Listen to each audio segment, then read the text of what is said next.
Bienvenue sur Africa 24 dans cette nouvelle édition du QG News. Au sommaire de l'actualité, le pouvoir malien se dit optimiste quant aux actuelles négociations de paix à Alger. Malgré l'attentat du 3 octobre dernier dans le nord du Mali, le Premier ministre malien Moussa Mara entend mettre en place une réforme territoriale et administrative. Au Burkina Faso, le président Compaoré a mis fin au dialogue ce lundi 6 octobre entre l'opposition et le gouvernement sans même entamer le fond du sujet, c'est-à-dire la révision constitutionnelle et la mise en place du Sénat. Majorité et opposition n'ont pas pu s'entendre. Repositionner le Commonwealth pour l'agenda de développement post-2015, c'est le thème de la 60e conférence parlementaire de l'organisation intergouvernementale.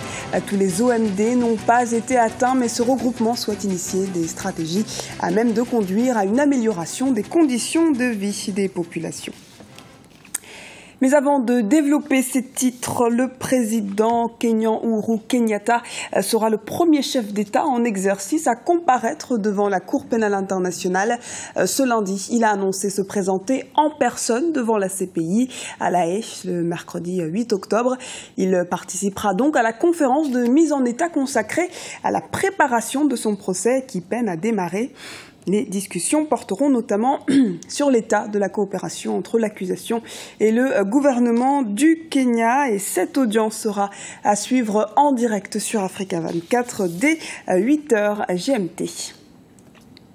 Le pouvoir malien se dit optimiste quant aux actuelles négociations de paix en Algérie, mais un nouvel attentat ce vendredi 3 octobre dans le nord du Mali vient ternir cette ambition.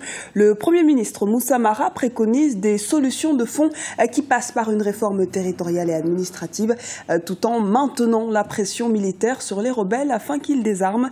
Les explications d'Ibrahim Ndiaye. Des mesures vigoureuses pour que le désarmement des rebelles du nord Mali soit une réalité. C'est le vœu du Premier ministre malien Moussa Mara. Il demande une plus grande mobilisation afin de désarmer les hommes en armes qui ne sont pas des forces armées régulières maliennes. Un résultat qui devrait être obtenu grâce au processus de paix en cours. Autre priorité des autorités de Bamako, la question de l'intégrité territoriale du Mali, qui doit rester, selon le Premier ministre, un et indivisible. Nous, justement, on déconstruit d'abord ce postulat. L'Azawad ne correspond pas à une entité. Aujourd'hui, le nord de notre pays accueille trois régions dont les composantes ethniques, les composantes religieuses, la population sont hétérogènes et ne se reconnaissent pas en une entité unique. L'essentiel pour le Premier ministre du Mali, Moussa Mara, c'est de définir les moyens et pouvoirs à donner au territoire afin de favoriser le développement local. Une réforme territoriale et administrative qui n'est pas une option, mais un impératif. C'est pourquoi nous avons souhaité, plutôt que de dire parlons du nord de notre pays comme d'une entité, regardons dans le fond qu'est-ce que nous pouvons faire de manière concrète pour que les régions de notre pays, principalement les régions du nord, puissent avoir une gouvernance, des mesures institutionnelles qui puissent permettre aux communautés qui y vivent de pouvoir se prendre en charge et de pouvoir engager à travers leurs représentants légitimes les voies du développement, les voies de la prise en compte de leurs particularismes et qu'ils puissent simplement vivre sur ces territoires-là comme ils ont vécu depuis des siècles et des siècles dans la paix, dans l'entente, dans l'unité, à l'intérieur d'un Mali un et indivisible. Pour nous, c'est le plus important. Donc le fond est le plus important que la forme. Statut, fédération, autonomie ou autre, laissons les mots de côté. Définition, qu'est-ce qu'il faut donner comme pouvoir, comme moyen, comme ressources aux territoires, aux communautés, pour pouvoir prendre en charge l'essentiel de leur développement. C'est de ça dont il s'agit et c'est ce qui fonde un peu l'offre de paix que le gouvernement a formulée aux médiateurs dans le cadre du processus d'Alger. L'attaque de ce vendredi 3 octobre qui a provoqué la mort de 9 soldats de la MINUSMA, tous des Nigériens, montre plus que jamais que le combat contre les groupes armés est loin d'être gagné. Un objectif que Bamako n'a pas perdu de vue. Outre le dialogue politique, les autorités ont lancé un appel aux forces alliées afin d'accentuer leur offensive contre les islamistes pour une sécurisation de la région. Et puis échec du dialogue majorité-opposition au Burkina Faso. Le dialogue initié par le président du Burkina Faso, Blaise Compaoré, pour désamorcer la crise politique née de l'idée d'un éventuel référendum pour modifier la Constitution a été suspendu ce lundi par les deux parties. La cause, une profonde divergence de point de vue. Les explications de notre correspondant au Burkina Faso, Wendiam Valentin Compaoré. Le 23 septembre dernier, le président du Faso, Blaise Compaoré, convoquait la classe politique au palais de Kosiam. Objectif, discuter des questions de révision ou non de la Constitution, ainsi que de la possibilité d'installer le Sénat inscrit dans la Constitution. Après plusieurs jours de discussions et de négociations entre les acteurs de la majorité et de l'opposition, ce dialogue vient d'échouer. Et pour cause, les divergences des points de vue sont grandes. Selon la majorité présidentielle, l'opposition est comptable de cet échec. C'est vrai que c'est une décision qui était pour nous brusque,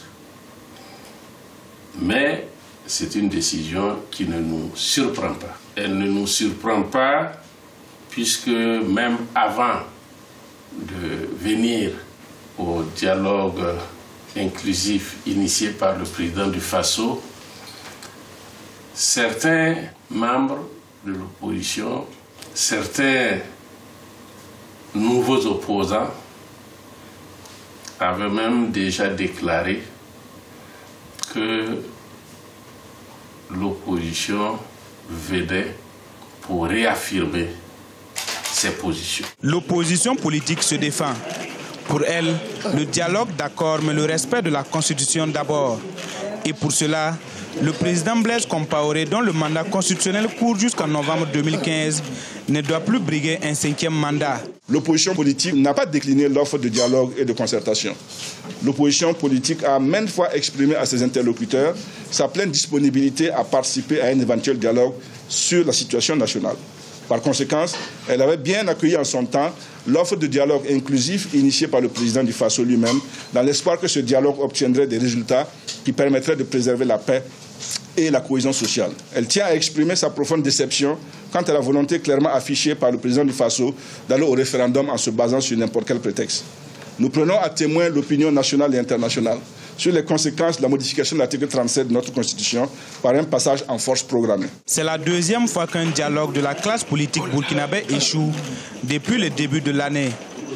En février-mars dernier, une équipe de personnalités s'était auto-saisie pour juguler cette crise. Mais les parties prenantes n'avaient pas trouvé un consensus de sortie de crise. Le Cameroun accueille depuis le 2 octobre les travaux de la 60e conférence parlementaire du Commonwealth. Des travaux aux enjeux multiples. Ils devront permettre notamment de repositionner l'organisation pour l'agenda de développement post-2015. Les précisions d'Ibra Khadindiaï. Les travaux de la 60e conférence parlementaire du Commonwealth se poursuivent jusqu'au 10 octobre 2014 au Cameroun, avec le thème repositionner le Commonwealth pour l'agenda de développement post-2015. Les 800 représentants des 53 États membres de l'organisation intergouvernementale penchent sur le rôle de l'institution, notamment les questions de progrès social et de développement, mais pas seulement. Commonwealth, c'est une organisation à la base culturelle, mais avec des ambitions géopolitiques confirmées.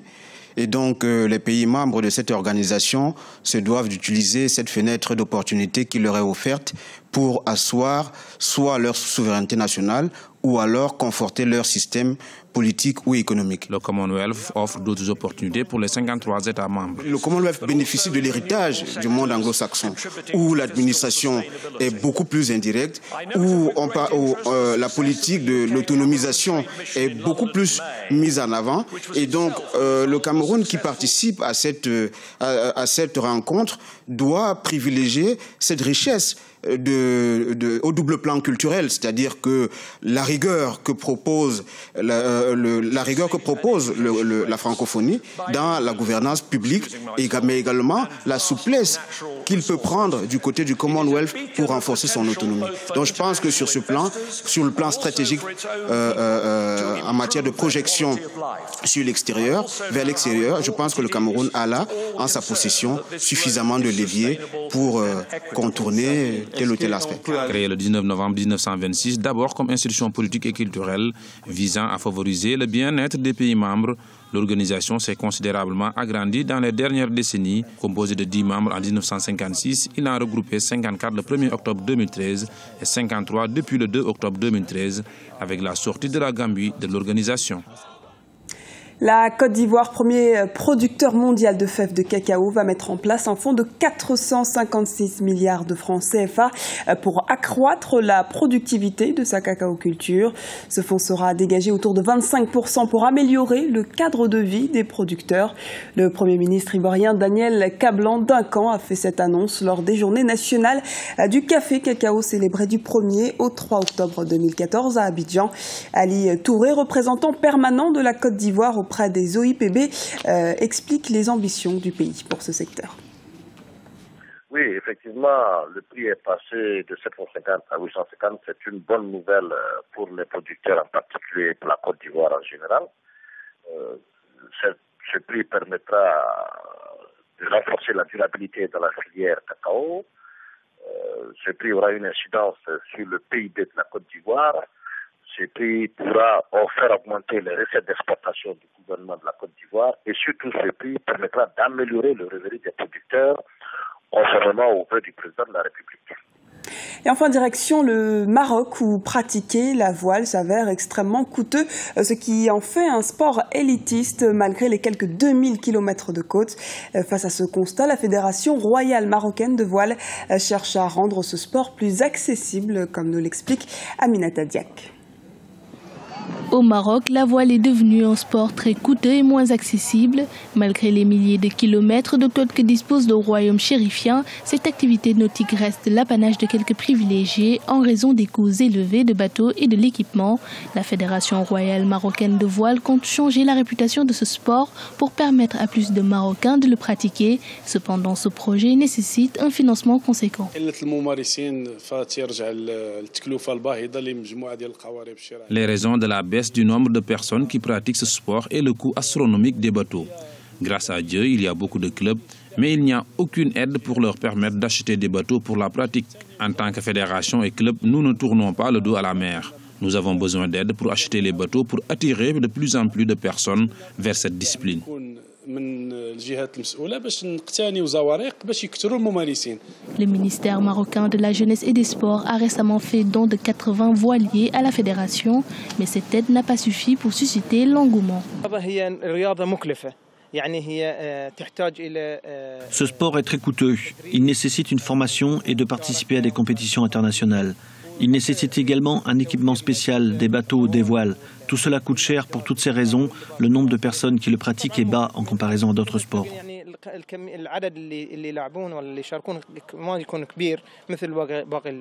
En 1960, le Maroc a été l'un des premiers pays arabes à présenter une équipe pour les épreuves de voile aux Jeux olympiques. Malheureusement, le pays n'a jamais remporté une compétition.